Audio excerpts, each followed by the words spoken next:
Somehow, some way, the College Football Playoff Committee liked the Big 12. Utah headed to the chip. This is the Big 12 squad. Don't say Grande squad, Big 12 squad. One of the two, whatever you want to call it. You're talking ball with the Big 12 squad. From Oklahoma State to Utah, from Kansas State to BYU, from Houston to Texas Tech, it's the local experts of the Locked On Podcast Network bringing you scoops, breakdowns, and the most comprehensive preview of the upcoming Big 12 weekend. Buckle up. It's the Big 12 squad, and we have a seat for you. No hurt feelings and thin skin allowed. Squad up. You're part of the Big 12 squad.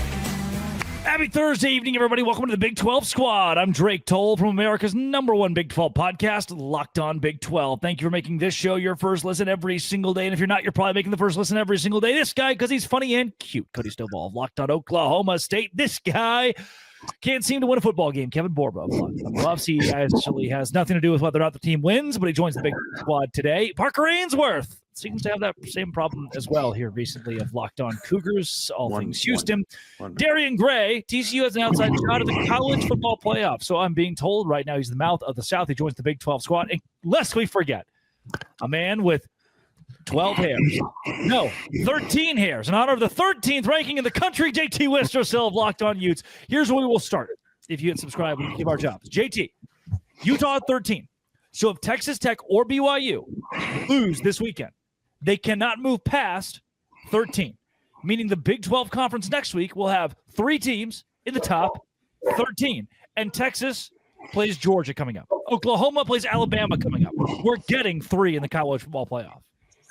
Feels that way right now. This is a massive win for the Big 12. Can you be a little more excited, please? Can you be a little more excited? I just said it's a massive win for the Big 12. I'm ecstatic right now. I mean, for the committee to actually put Utah over Virginia, what a win, right? Like actually being willing to say, hey, this Virginia team barely squeezed by a terrible North Carolina team that a TCU from this conference absolutely demolished earlier this year. The ACC has not been impressive. I absolutely feel like Utah deserves to be in the top 15, and I'm glad the Big 12 got the representation they deserve with 2 teams in the top 10, and I respect the fact that the committee did not go by what the AP poll did. Big 12 fans should be ecstatic right now, even those of you who are a little lukewarm on Utah. I would say it's also great for you mentioned the ACC thing. The Georgia Tech fell that far, I think, is also important to the Big 12 conversations because, you know, they're just like Houston was last weekend. They just play a halfway normal football game. They're probably undefeated, Georgia Tech would be. And I think this tells us a lot about what they think of Georgia Tech's resume, even with just one loss. Who is Darth Vader breathing into the microphone? Like, I'm getting some serious Star Wars effects here. Is that Chris Level somewhere off camera? So is that the surprise? Before you wreck yourself. I like that point, though, that you made about Georgia Tech. Them being below Louisville and below Virginia shows that if you lose recently and lose to a bad team, we're going to punish you. It also makes me a little confused why Texas, with a bad loss to Florida, still gets to be above Utah.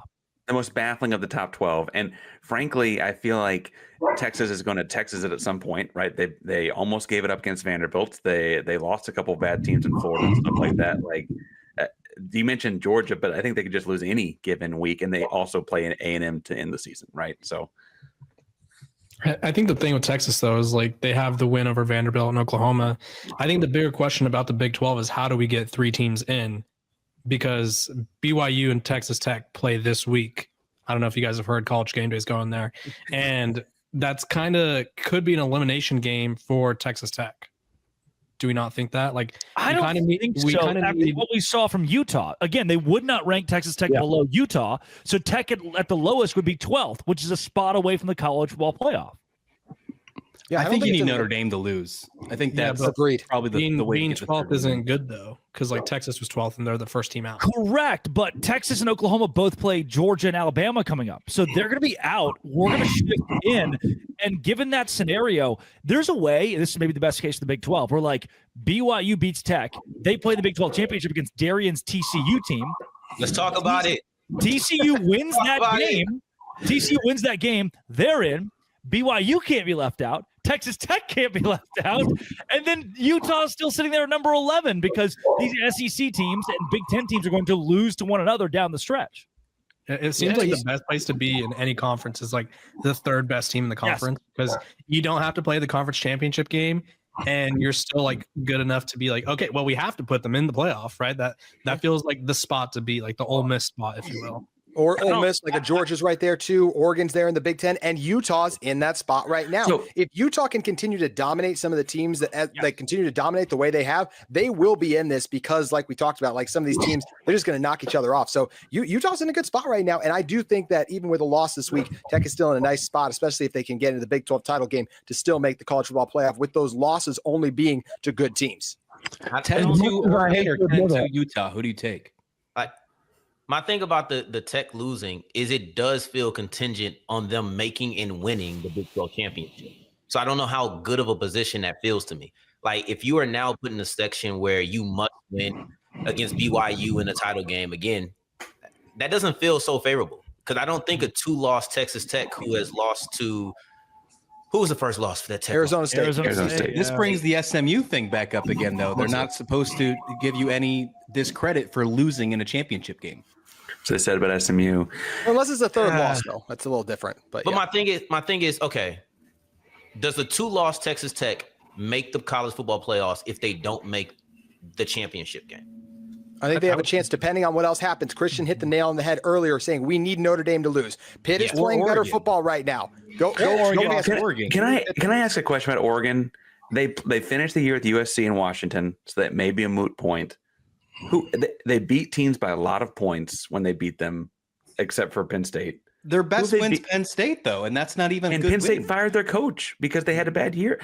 Like it looked good in the whiteout, but it's not as good of a win as it once was looked at before. Exactly. James so was fired. They hang a bunch of points on these teams they're supposed to beat, but who have they really beaten? They beat Oklahoma State. Parker, what are you talking about, dude? What do you mean? This year's Indiana, Parker. Just a team that's blowing out random teams that nobody cares about, and Oklahoma State, obviously the juggernaut that they are. Except they also lost to this year's Indiana. I think that's my thing. Is like they've only played one good team and lost to them, and they play 2 at the end of the year. That may change things, but right now I don't see what they've done. So they are blowing teams. Like, what's the alternative, right? Because we know, like what you're describing is it feels like a stance against what normally would happen. So how would you suggest that the committee will go by it? Because we know what they do. If you're a preseason all-star, preseason great team, and you beat teams you're supposed to beat by gigantic amounts, you're most likely going to be put into the college football playoffs, even if you do have a loss against your one good team.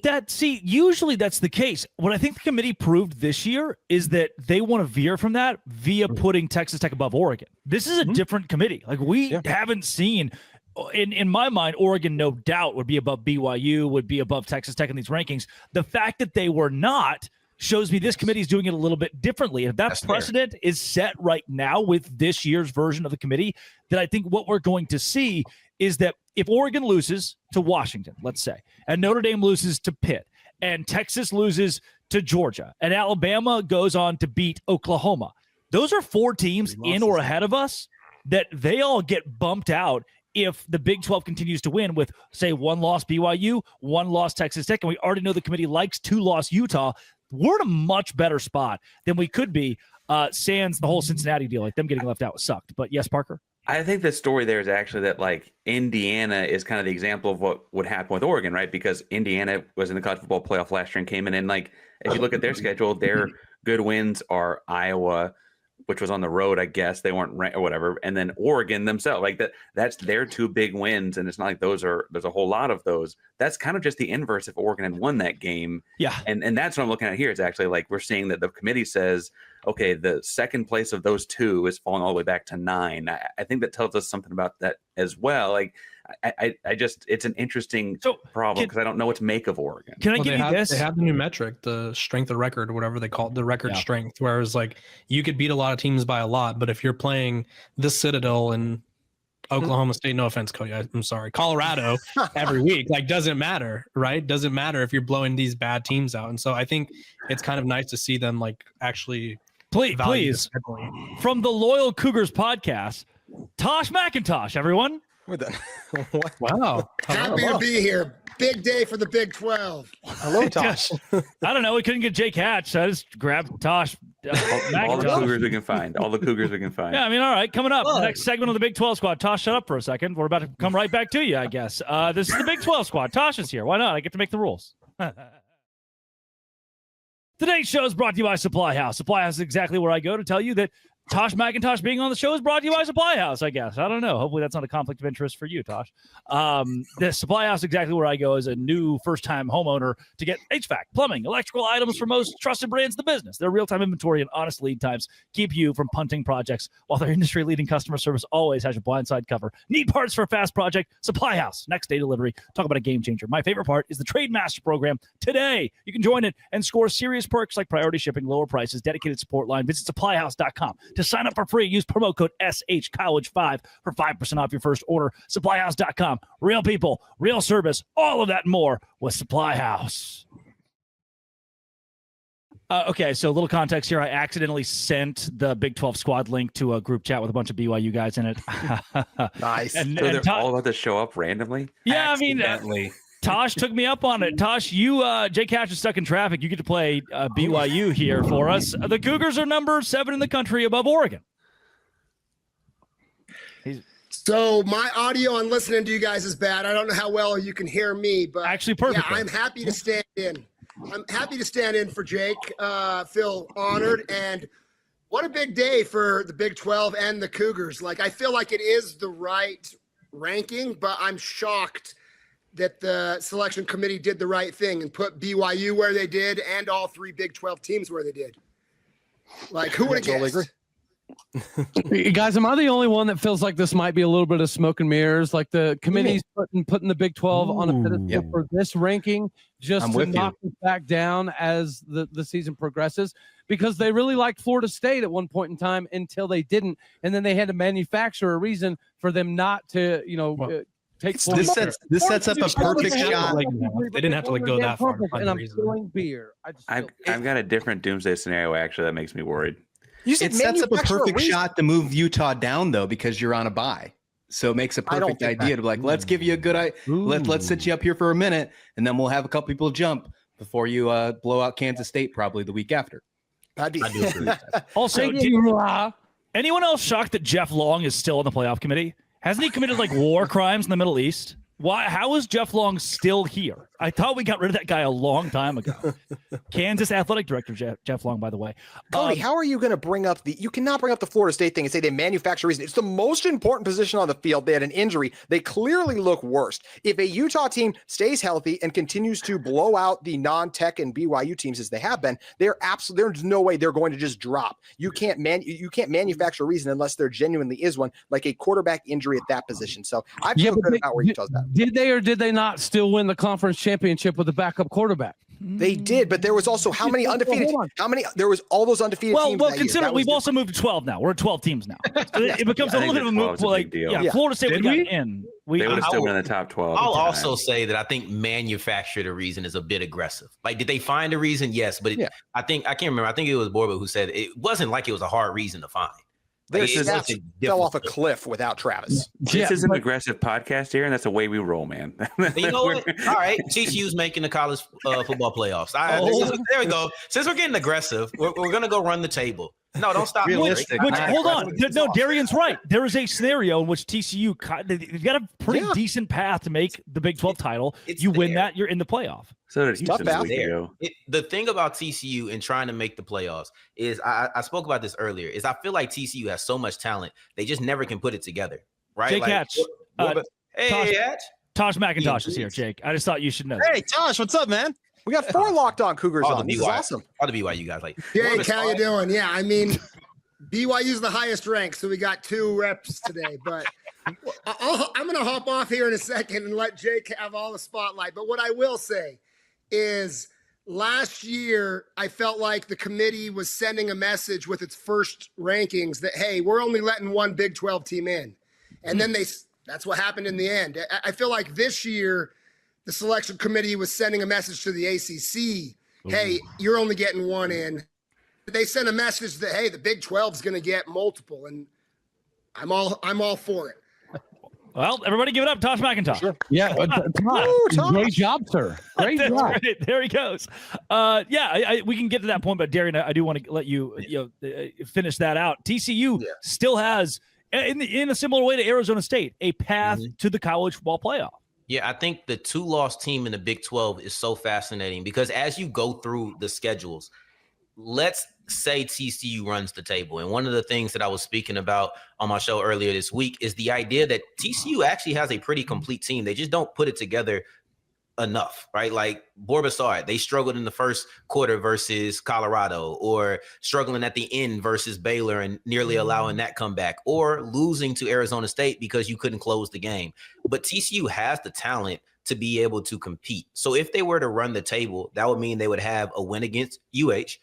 Parker's out. That's a 3-loss team. Boom, you get them out the way. You have a win against BYU, which if BYU loses to Tech and they lose to TCU, that's a 2-loss team that you would have the tiebreaker over. Yeah. You got a win against Cincinnati, which would then push them down to 2 losses. We speak about these closing months, these last couple of games for a lot of teams. When it comes to TCU, they don't technically control their own destiny because there's still other pieces they need, but they do have a lot of control over their destiny where they can face teams and knock off teams that are above them and make the conversation a whole lot more interesting as we wind down. So the 2-loss team is very interesting. I'm just the representative of one of them, so I'm going to speak about my team. But man, the 2-loss team in the Big 12 is fascinating to me with all of the pivotal matchups that we'll see. Darian, if history holds true, TCU will put it all together against BYU. They have had some absolutely epic battles in the past. Well, I hope so. I think that's going to be, and I know we're getting ahead of ourselves, but man, that crossover that you and I are going to have, it's going to be interesting. There's a lot of storylines I'm already looking forward to. History, the road game, but we'll do the Dulce Grande. We'll keep it here, and then when it's the Cougars and Frogs, we'll get into it then. But man, it's interesting. Parker, your pen is out. Yeah, I'm all for the brand today. I do have a doomsday scenario that I'm worried about because it would be the ultimate. All right, give me just call it the JT Wistersill scenario. Don't call it doomsday. Well, actually, I think he'll like it the worst. Is we mentioned that Alabama and Georgia play Texas. My Wi-Fi is terrible right now, so I'm so sorry. I'm missing like everything. I thought you were just angry at him. I thought he was just angry. I was worried. Go back and look. You look furious. So we mentioned that Alabama and Georgia play Texas and Oklahoma. We're scheduling those as losses for those two, the Red River schools, right? If the inverse happens, I don't think they drop Alabama and Georgia very far.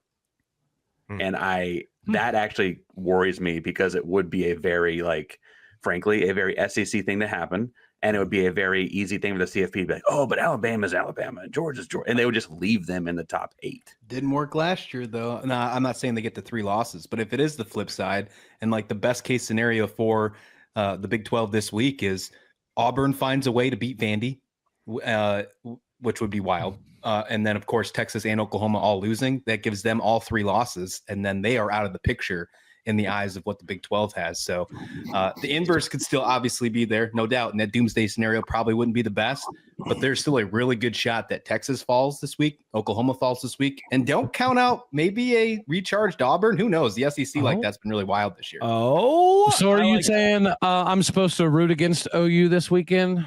How difficult. Can you put on a brave face? Find a way in your heart, Cody. Sure. I will do my damnedest. I do want to go back to the Tosh point of the Big 12 getting more respect than the ACC, and a very clear line has been drawn that the conference that will get screwed over this year is not us.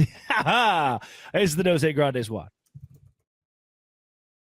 Hey, today's show is brought to you by FanDuel. FanDuel is exactly where I go this women's basketball season. That's exactly right. College women's basketball is on FanDuel, as is the NBA and men's basketball and college football and the NFL and all that jazz. And with the NBA being back, there's no better place to get in on the action than FanDuel, the official sports betting partner of the NBA. Even if you miss the start of the game, you can ride the hot hand in the middle of the game with FanDuel live bets. From everything from who will score next to fourth quarter comebacks. Plus, combine your live bets into a same-game parlay for a shot of bigger payouts. Right now, FanDuel giving new customers $300 in bonus bets when your first $5 bet wins. Head to FanDuel.com. Sign up. Play your game with FanDuel, the official sports betting partner of the NBA. All of that and more right now at FanDuel. We have, JT, that Wi-Fi in Catawba is just, we have learned that the committee doesn't like the ACC. Last year it was us. They didn't like the Big 12. Last year we had to sneak a team in by winning a conference championship. This year, again, we're in a great place to get 3 in. Man, the ACC, if we see San Diego State, James Madison, and North Texas win out, or South Florida win out, they might not even get in altogether. Like Virginia's their bell cow. That's not a good spot to be in. The Virginia. Yeah, I like Texas's chances. I think they look the best resume over wise. USF. They went out. They lost to USF. And the name you didn't That's mention, true. Memphis. Keep an eye on the Memphis Tigers, boys. That UAB loss, I think, really hurts them though. Yeah. Memphis is a team that they like, though. They've already established that. They already established them. But I mean, Virginia, they have like a pretty easy path, but they're also Virginia. Like they've kind of just limped to this point where they beat Washington State by 2. They beat the Fighting Bill Belichick's by 1. They beat Cal by 10. Like, I don't think there's a chance that they finish this season unscathed. Same thing with Notre Dame to go back. They're ACC adjacent, sorry. But, like, I just feel like they don't finish the season unscathed as well. But Virginia's got a much do to get 10. Like, what is their quality? Lost. Talk about what is their quality when Good losses, Darian. We love touchdown good losses. Jesus. I don't know. They got the Lord on their side. Yeah, the same way we got BYU at the top. We got all these religious schools are making it to the top. There here. you go. It's a hey. And what's the religious school that's going to come and take the Big 12? Oh. As a former BYU wide receiver once said, when you're living right on and off the field, magic happens. There you go. It's just this is strange. Which is why Utah ain't gonna make it. What happens if Oregon loses? The Big Ten has a championship game. What happens if Oregon loses to Indiana in the championship game? Since we're just throwing out like scenarios, what happens to them when they're 2 losses and they don't have an impressive win and they lost to one of the better teams twice? In that event, Ohio State's missing the championship. I was gonna say, Oh yeah. Okay. Brain fart. So are they going to drop 2 games in the next 2 weeks or something like that? No. Yeah. What do you know? Okay, but they don't beat Michigan. still on the schedule. But Ohio State, Michigan, they don't beat Michigan anymore, right? That's just a thing that Day doesn't do anymore, right? Oh, true. Yeah. I mean, See, us Texas guys got to stick together, Parker. I That's what I was still trying to say. For the Big Ten, the Big 12 should want just like Indiana and Ohio State to sort of handle business, because like if you let USC or Oregon or Iowa, it's not going to happen, but Iowa, if you let any of these teams sort of like scoot up to the top and like make things more complicated in the Big Ten, I think that's when we'll start to see the ripple effects in the Big 12. So you need the Big Ten to handle business. The SEC is going to cannibalize itself, and the Big 12 just sort of has to not Big 12 and like totally implode with like, say, Texas Tech losing multiple games and BYU losing a couple of games here and there. Like, just has to handle business, which is easier said than done for the Big 12. Since we're talking about the Big Ten, JT, that means you're up. Especially this conference. What would happen if the ACC did fall out completely, though? Because like there is an actual path here. So because you have a Big press 10, SEC, Big 12, at least one group of 5. no, 2 group of 5. You So have to have 2 5 group of 5. conference champions. Yep. American and Mountain doesn't take us West to would probably 5. be the most likely situation there. Yep. So you're telling me American former and Colorado offensive coordinator Sean Lewis might be in the playoffs? Yes, San Diego State, baby. Aztec fast, baby. Yeah, they've changed it up. No, honestly though, what changes though? Like what would realignment do? Or what would they talk about when it comes to college football playoff expansion this offseason? What does that do? Florida State are hitting the ejector button immediately. 100%. Does that buyout make it a little bit more sweeter in the offseason this year if the ACC misses the playoffs completely? If the ACC doesn't get anybody in, will Utah be in the ACC next year? Oh, hey, can we also consider this? In my reflection over the course of the last hour or so, this is releasing on Thursday. We're recording right after the announcement of the playoff committee. A 1-loss ACC team that was number 7 in the AP poll is 4 spots behind a 2-loss Big 12 Utah. That is incredible. That is something we never expected. I thought that Utah would be 17th and Georgia Tech would be 13th. And it's the inverse. So Drake, the thing is, you look at Georgia Tech's strength of schedule, which is a strength of record, I should say, in terms of what they're considering in the committee. They're 84th. That's why they're down. So they are way. The committee is also paying attention to the fact that they should have lost the game against Wake Forest. And they're talking about eyeball tests in addition to metrics, and I appreciate that. You keep winning, you're going to keep moving up in these rankings. It sure looks that way, at least on this initial ranking list. Also, we can't give the ACC a pass for Virginia losing to NC State, but it not counting as a conference game. Just can't count it. Just can't give them a pass for that. Is that their only loss? Why is NC? I love that NC State's just the world beater. This is hilarious. NC State is like wrecking shop for everybody. Also, NC so let's State, consider, dark horse, future Big 12 school, doing our work for us. For us last year, when Iowa State and Arizona State were at the top of the Big 12, we were all pointing, like the ACC was pointing and laughing at our conference for not having a power team at the top of the league. This year, we're pointing and laughing that their representative is Virginia. That's bad. Like they are represented by Virginia and Louisville and Georgia Tech. The team just lost NC State. The ACC is in the same position we were last year. Yeah, they have more teams ranked in the top 25 right now. But I don't need anybody ranked from 14 to 25. I don't give a rat's ass about those spots. If we have 3 teams in the top 15, it gives still a better opportunity for a TCU to get a marquee win, for a Kansas State to home wreck, for a Houston to come back in the conversation. Jake, I know I showed up. I know I showed up late. Did we talk about the point of Mac Rhodes sliding in the fact that they helped ESPN out by ranking BYU and Texas Tech 7 and 8 to juice up College Game Day a little bit? Did you guys hear that? Not hear that. Yeah, so take it. Yeah, so I just saw him relentlessly winking at the camera. I can appreciate a Big 12 80, and you know him well, Drake Toll. Just sliding that in there and saying, "Hey, you're welcome, ESPN." Yeah, Mac and I are good buddies. Mac, we've watched I know you got. We've watched SEC games get propped up precisely like this. So I'm not gonna lie, it's kind of cool being on the beneficiary side. I love it. I love the fact that we have a Big 12 sitting AD as the lead chair in that room. Look, And Jeff Long was the first ever. JT crap. That's my only contribution today, is giving JT a hard time. I do hope that Utah gets in because I think that would be a massive moment for the Big 12. And I think that Utah is good enough that all 3 Big 12 teams could legitimately have the possibility of getting a W if they do get in. Hey, JT. What's better for Utah, a BYU or a Texas Tech win on Saturday? For Utah? Not for Big 12 championship considerations, That's a but good for question. playoff considerations. That's a good question. It's more likely to have BYU. BYU wins better, I believe.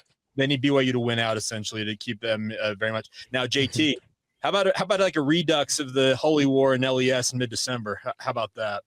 Oh, that would be fantastic. As a that playoff would be game? absolutely epic. Oh, in the it'd be Rose amazing. Bowl, BYU finally one goes to thing the that's Rose Bowl. I'm okay with that. I'd be down. Interesting I'd is be they down. did show a willingness with. The one thing that's interesting is because they put Notre Dame ahead of Miami, it does show a willingness that if BYU got 2 losses, that Utah could get ahead of them. Yeah. Nope.